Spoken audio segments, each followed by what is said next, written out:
Inflation sucks.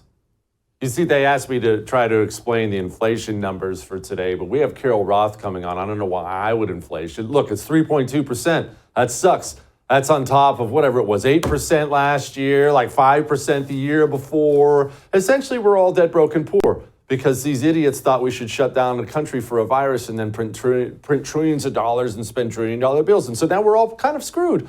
But joining me now to talk about that is two-time New York Times best-selling author now and author of her new book that's going like gangbusters, You Will Own Nothing, my friend Carol Roth. Okay, Carol, inflation sucks. That's the depth of my analysis. What's yours?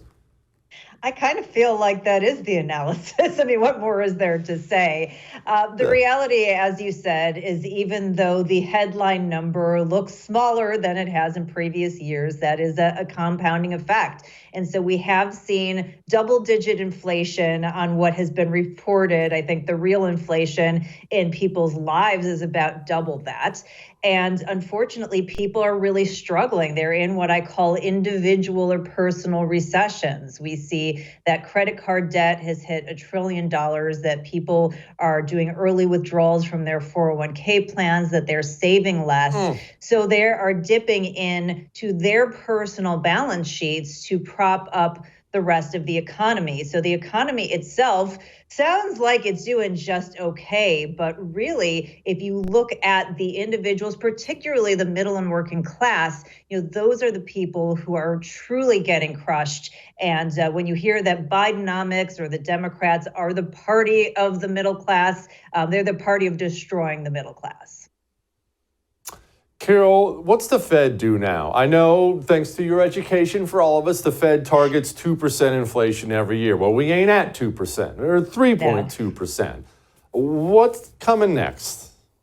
So there's this narrative that's going around Wall Street that we are going to get something that's called a soft landing. That means that the inflation comes down to that target without wrecking the economy.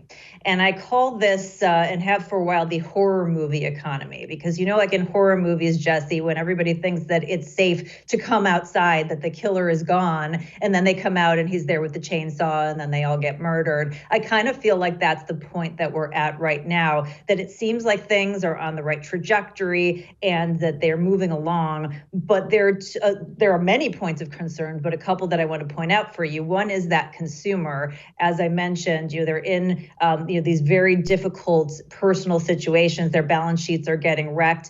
The wages are coming down. Businesses, probably aren't going to be accelerating their investments anytime soon. And so if that consumer gives way, we may see that as a catalyst for a recession, and then everything kind of falls after that. So that may bring down inflation, but it may bring down the economy with it. If the consumer is able to stay tight, on the other hand, we could have sticky and persistent inflation, particularly because of energy. We had this political stunt where they released emergency supplies of oil to try to bring down the energy cost for a little bit of time. We also had a very mild winter last year, and that's not just here in the U.S., but in Europe. That was a gift, not a strategy. So if we end up with a cold winter, we have this huge supply demand imbalance in energy, and certainly no investment in traditional fossil fuels. So there are things like that I think could make inflation either rear its ugly head and accelerate again, or at least stick around for a long time, which means that you have this continued burden on the middle class, even if the economy at the headline level stays kind of stagnating. Carol, I have a question that's probably a dumb one, but I try to think about these things as best I can for what it means for the future. You brought up the credit card debt being $1 trillion. I saw today it's something like 36% of Americans have no savings left. It's all gone. They can't pay off anything if emergency happens. So the consumer is getting to a place where he's going to be in dangerous territory, flat out personal bankruptcy territory. I'm not naive enough to think the American consumer is going to wake up today and realize, crap, I need to not go out to eat tonight. People tend to keep going until they can't possibly go anymore. This is a long question. This is a long way of saying, what happens when Americans' personal debt gets to the point where it can't go any further anymore. The credit card bills don't get paid. Maybe you miss a mortgage payment, car payments. What's that mean for the overall economy when the consumer kind of goes? Yeah, I think that's actually a very brilliant and insightful question, Jesse. I mean, the reality is that we have an economy that is driven 70% by consumer spending. And so if the consumer is tapped out and they feel like, or maybe they just don't have access to any more credit that they can take on, or it's become too much of a burden for them, they're out of savings, there aren't enough jobs for them to go out and take on 2 and 3 jobs now. We know some people have 2. And I think that is a potential catalyst for us to go into some type of a recessionary environment. And that's why I was saying previously, this idea that we are now, out of the woodworks and on this perfect trajectory is insane. We are coming off of nearly 15 years of suppressed monetary policy, where there was interference with interest rates and insane money printing. That means a lot of people were able to take on debt at very cheap rates, and it was able to sustain them for a long time. So as policy changes, it takes a while in any sort of regard in order to work its way through the economy. After 15 years of this, near zero and sometimes zero interest rate policy, it's going to take longer. So the reality is, do not think that we are out of the woodwork. There is something coming. We do have to pay. There are consequences for what has happened. And unfortunately, as it always does, it falls on the individual. It falls on Main Street America, not on Wall Street. Yeah. The reaping is never as much fun as the sowing, is it? All right, Moody's. Never.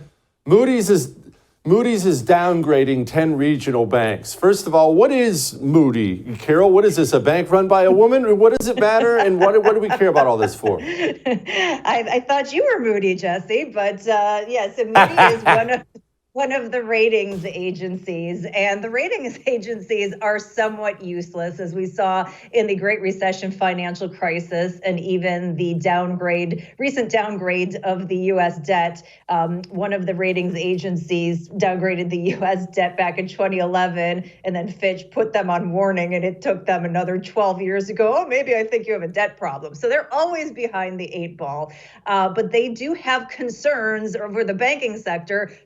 Surprise.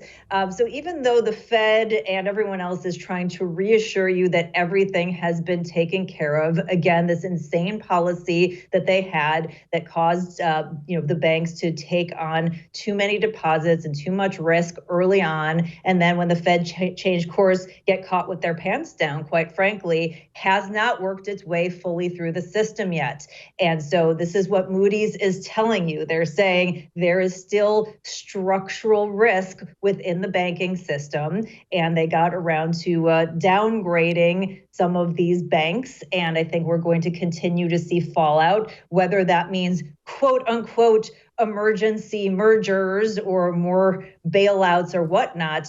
Obviously, the Fed's going to try and do what they can to keep you from running on the banks, because if you start pulling your deposits, it's going to create even more chaos.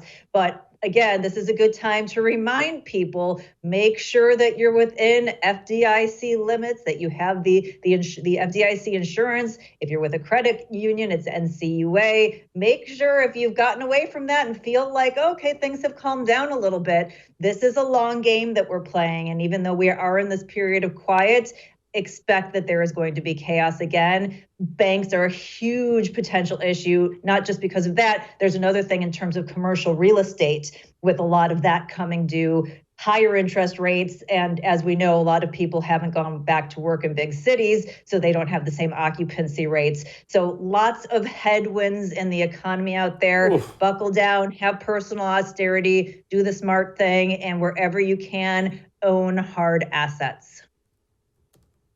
I'm glad you reminded me about that FDIC insurance thing, Carol, because I believe the limit's $250,000. Whew, I'm stressing that. I guess I got to move some money around there, Carol. Thank you so much. Being Moody's Thank again. you. Moody's rating agency, Jesse Kelly. I have great news. If you enjoyed that, I have a YouTube channel you can subscribe to. Whatever I do, it'll be right there on YouTube. So go subscribe today.